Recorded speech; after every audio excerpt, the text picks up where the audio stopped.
आज एक बहुत ही ट्रेडिशनल रेसिपी के साथ just add spices with Deepti आप सभी का वेलकम करती हैं।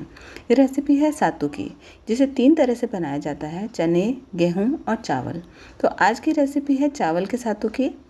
तो शुरू करते हैं इस रेसिपी को। इसके लिए मैंने चावल को धोकर अच्छे से सुखा दिया है। तो इसे हम पहले से धोकर सुखा के रखना ज़रूरी है। ये पंखे के नीचे भी इसे सुखाएंगे तो सूख जाता है आसानी से।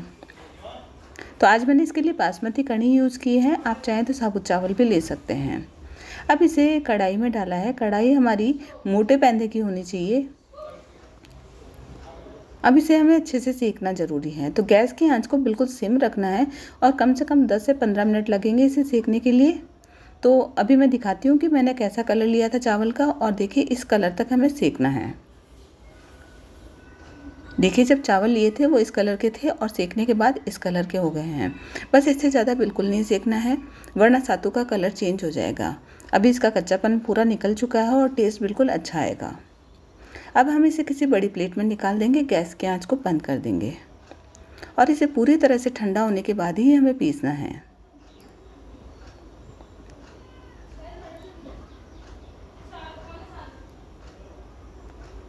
तो अभी पूरी तरह से ठंडा हो गया है। अब हमें इसका बिल्कुल फाइन पाउडर बनाना है। जितना बारीक आप पीस सकते हैं उतना बारीक पीसना है, क्योंकि जब शुरू में आप पीसेंगे तो सूजी जितना बारीक पीसेगा, लेकिन हमें उससे भी ज़्यादा बारीक चाहिए। तो आप अगर ज़्यादा क्वांटिटी में बना रहे हैं तो मार्केट से पिसवा सकते हैं या फिर चक्की में पीस सकते हैं, और अगर कम क्वांटिटी है मेरी तरह तो फिर आप इसमें बना सकते हैं। बस इसका पाउडर बहुत फाइन होना चाहिए। तो अभी मैं आपको दिखाऊंगी कि किस लेवल तक हमें इसको पीसना है। ये देखिए बिल्कुल फाइन हो चुका है इसका। अब हमें इसे छानना है। छानने से इसके जो मोटे कण होंगे वो अलग हो जाएंगे।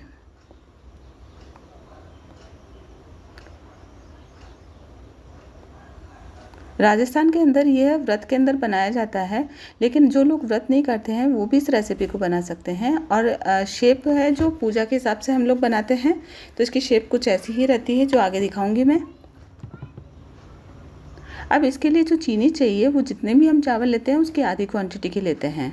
तो मैंने यहाँ 3/4 कटोरी लिया है, क्योंकि 1.5 कटोरी मैंने चावल लिया था। इसका भी हम फाइन पाउडर बना लेंगे।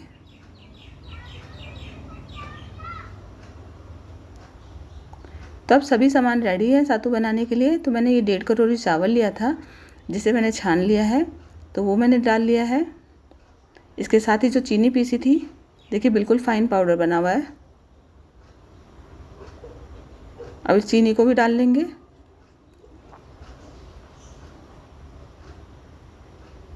बेसिकली 3 चीज़ों से ही बन के तैयार हो जाता है।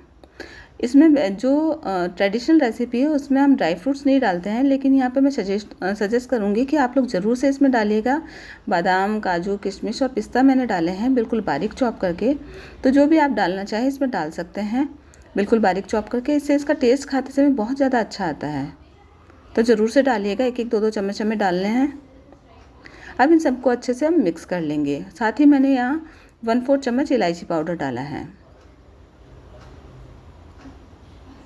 अब इसे अच्छे से मिक्स करने के बाद इसमें हम घी डालेंगे। तो मैंने घी भी उतना ही लिया है जितनी चीनी ली थी, यानी 3/4 कटोरी ही घी लिया है।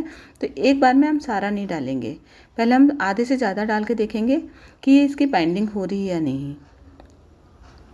तो घी डालते हुए भी इसे अच्छे से मिक्स कर लेंगे, ताकि चीनी अच्छे से सब जगह सारे चावल के पाउडर में मिक्स हो जाए।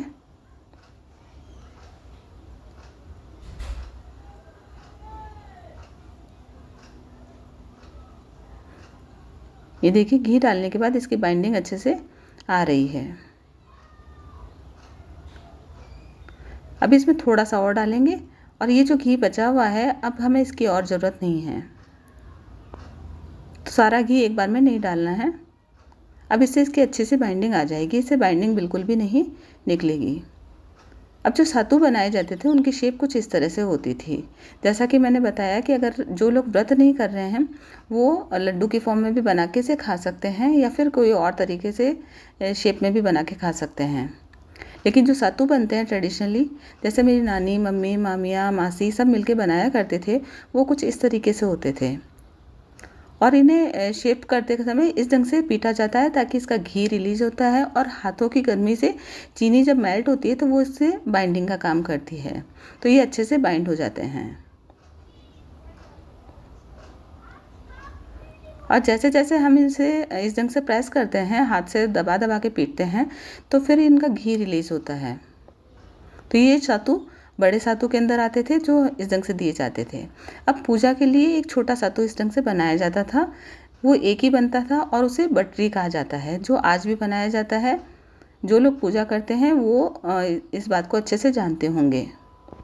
तो उसकी शेप भी छोटे सातु की तरह ही होती है, जिसे बटरी कहा जाता है और पूजा में कजली माता के चढ़ा दिया जाता है। अब प्रसाद के रूप में एक बड़ा सा सातु 1.25 किलो का बनाया जाता था। उस समय जब मेरी नानी, मामी, मासियाँ, मम्मी वगैरह मिलके बनाती थी तो वो 1.25 किलो का बनता था। वो इस ढंग से इस शेप का बनाया जाता था। इसके साथ में जो मैंने आगे बड़े सातु की शेप दी थी, उस ढंग के बाकी के सातु रखे जाते थे। तो जब नानी के घर से जो प्लेट आती थी, थाली आती थी हमारे यहाँ, वो कुछ इस ढंग से सातुओं से भरी होती थी कि एक बड़ा सातु बीच में इतना होता था जो 1.25 किलो का होता था और बाकी सारे सातु रखे जाते थे। तो ये सातु है, इसको प्रसाद के बाद में जब व्रत खोलते हैं उस समय प्रसाद के रूप में यूज़ किया जाता है और सभी लोग इसी को खाते हैं और बाकी सारे भी खाए जाते हैं। तो ये क्वांटिटी में इतने ज़्यादा होते थे कि इन्हें लंबे समय तक खाने में बड़ा मज़ा आता है।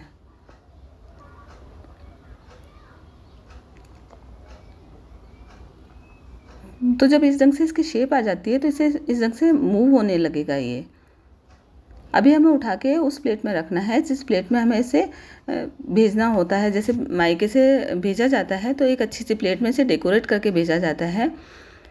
तो मैं इसे दूसरी प्लेट में रख के आपको दिखाऊंगी कि इस ढंग से ये सातु आपका उठ जाना चाहिए।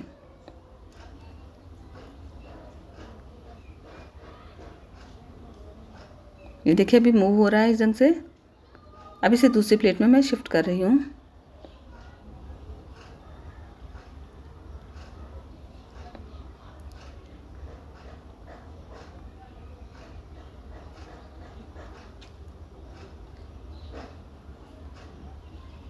ये देखिए अच्छे से हाथ में आ रहा है और इसे सावधानी से हम नीचे रख देंगे और एक बार फिर से इसकी बाइंडिंग कर लेंगे जहाँ से भी ये थोड़ा बहुत निकल रहा है।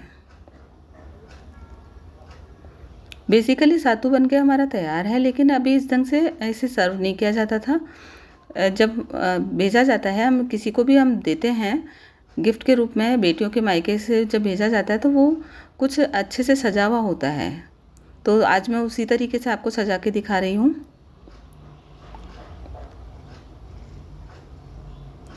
ये देखिए अच्छे से मैंने फिर से इसकी बाइंडिंग की है। अब मैंने एक कटोरी के अंदर केसर और थोड़ा सा फूड कलर घोल के रखा है जिसकी हमें बिंदियाँ लगानी हैं इन सातु के ऊपर। तो इसे अच्छे से मैंने घोल लिया है।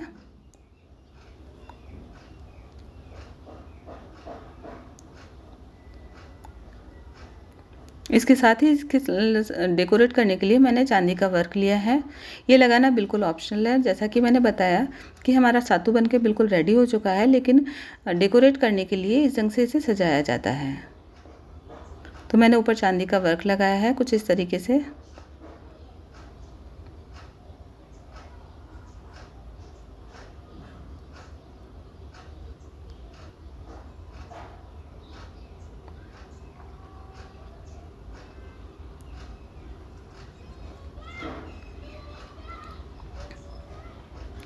अब इसी के साथ ही छोटे सातुओं पर भी चांदी का वर्क लगा लिया है। अब जो हमने केसर घोल के रखी थी उसकी हम इस ढंग से बिंदियाँ लगा देंगे।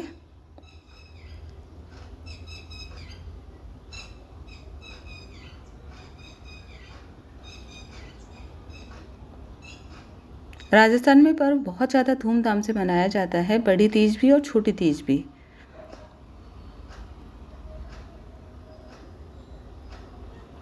तो आज तो मैंने आपको सिर्फ एक तरह के सातु की रेसिपी दी है, वैसे ये 3 तरह के बनते हैं, गेहूँ, चावल, चने, और तीनों ही बहुत स्वादिष्ट होते हैं। और सबसे बड़ी बात है तीनों ही अनाज को सेक के बनाए जाते हैं।